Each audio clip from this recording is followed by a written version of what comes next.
Welcome, friends, to another edition of Wolf Responds. Today, we're diving deep into one of the most talked about and misunderstood events in American politics, the government shutdown. You've seen the headlines, you've heard the outrage, and you've probably felt the effects. But what you haven't been told, at least not by the mainstream media, is the real story behind why shutdowns happen, who benefits, and what they truly mean for the rest of us. Because make no mistake, government shutdowns are not accidents, nor are they the result of simple partisan squabbling. They are deliberate political tools, engineered by those in power to shift economic burdens, protect corporate interests, and manage a system that is slowly breaking under its own contradictions. Every few years, Washington plays out the same drama. The budget deadline arrives, negotiations stall, and the government runs out of money. News anchors frame it as gridlock between Democrats and Republicans, a battle over principles or spending priorities. But look past the noise, and you'll see that both parties are performing in the same theater, acting out different roles in the same script. The reality is that a government shutdown is first and foremost a money-saving maneuver. When the government shuts down, it stops paying hundreds of thousands of workers, contractors, and service providers. Agencies close their doors, paychecks are halted, and public services freeze. It's presented as a temporary crisis, but in economic terms, it's a convenient way to slash expenses without publicly announcing budget cuts. It's austerity dressed up as politics. Now, let's step back and ask the fundamental question: why does the government need to save money in the first place? The answer lies in the unsustainable way our economy has been managed for decades. The United States has been borrowing at a staggering pace, faster than our economy can grow, faster than wages can rise, faster than our ability to repay. Our national debt has ballooned beyond $35 trillion, and that number continues to climb every single day. To put that in perspective, America owes more money than the total value of every good and service produced in the country in an entire year. This didn't happen overnight.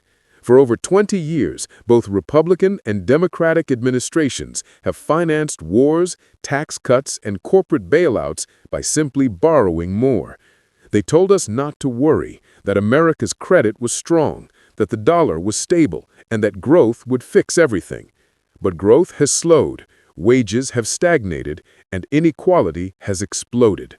And now, the lenders of the world, the banks, corporations, and foreign governments who hold America's debt, are beginning to lose faith. When those lenders start to doubt whether the U.S. government can repay its loans or even keep up with interest payments, trouble follows fast. Credit rating agencies like Moody's, Fitch, and Standard & Poor's have already downgraded America's once perfect credit rating from AAA to AA. That's not a symbolic gesture, it's a warning. It means the financial world no longer sees the United States as the rock-solid, unbeatable economic power it once was. It means the cost of borrowing will rise, confidence will fall, and investors will demand proof that Washington can still manage its finances. And in that moment of reckoning, what does the U.S. government do?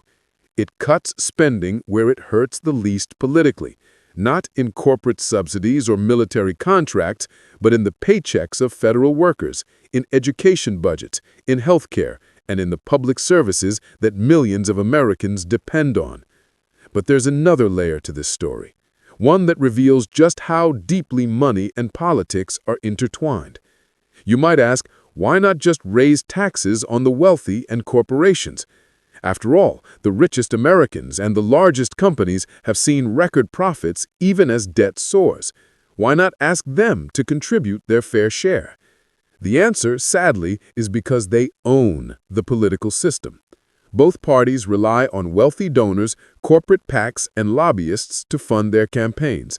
Any politician who dares to raise taxes on the rich faces financial extinction. The donors simply funnel their money to the opposition, and the reformer is voted out at the next election. So instead of taxing the wealthy, the government borrows from them. It's an elegant hustle. The rich keep their low tax rates, lend their excess money to the government, and then collect interest, all while the rest of us foot the bill. Think back to the so-called Big Beautiful tax cut passed under Donald Trump. It was sold as a boost for the middle class and a way to stimulate growth. In truth, it was one of the largest corporate tax breaks in modern history, saving big businesses and the wealthy billions of dollars. But after cutting taxes, the government needed new revenue, and that's where tariffs came in. Tariffs were presented as a way to protect American industry, but in practice, they acted as a hidden tax on imported goods. Corporations simply passed those costs down the line, raising prices for ordinary consumers. So while the rich enjoyed massive tax cuts, working Americans paid more for everyday essentials, from groceries to electronics. It's the same story told in 1,000 different ways. The powerful game, the public pays. And when shutdowns happen, it's everyday workers who bear the brunt. Government employees miss paychecks. Small businesses that rely on federal contracts go under. Families who depend on public assistance face uncertainty. Meanwhile, politicians continue to collect salaries, and Wall Street barely flinches, unless, of course, the chaos threatens their profits. The irony is that these shutdowns, meant to save the government money, often end up costing the economy billions. Lost productivity, delayed spending, shaken confidence, all of it adds up. And yet they keep doing it because it gives the illusion of fiscal discipline while protecting the very system that caused the crisis.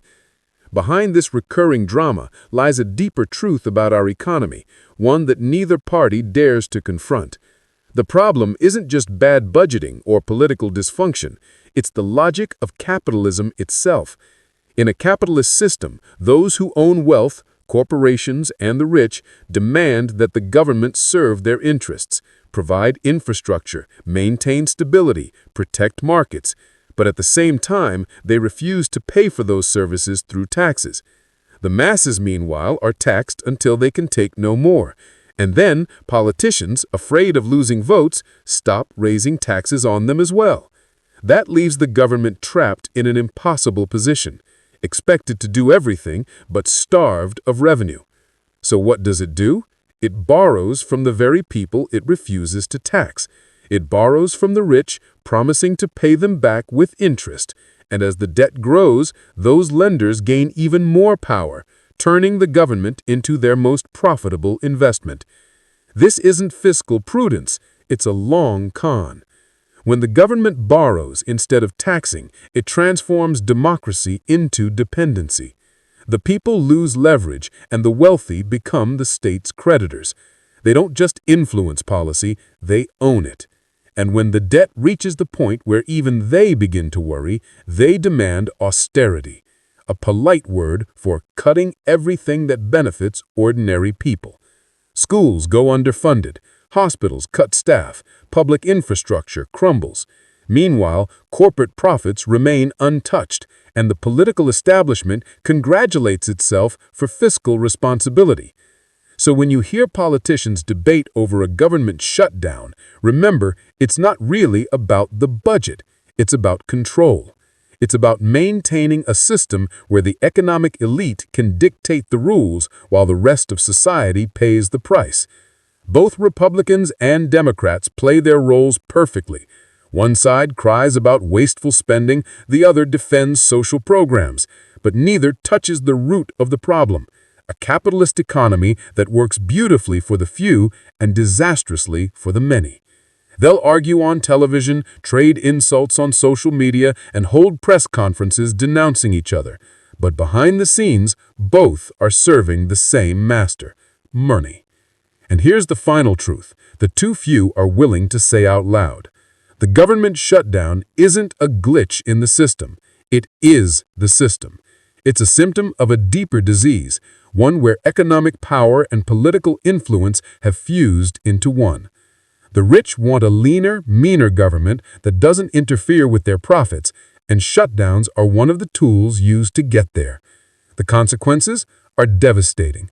Underfunded schools, overworked nurses, families living paycheck to paycheck, and a generation growing up believing that public institutions can't be trusted to function. Meanwhile, the wealthy smile, their wealth compounds, and they lend even more to the government that supposedly can't afford to tax them. So the next time you see a government shutdown on the news, don't think of it as political dysfunction. Think of it as political design, a deliberate act meant to protect the few at the expense of the many. This is what our leaders from both parties have built, a nation that borrows from the rich to survive while cutting the very programs that keep its people alive. And until we confront that fundamental contradiction, until we demand a system that serves the public instead of profit, shutdowns will keep happening, each one a little longer, each one a little harsher, each one pushing the country closer to the breaking point. If this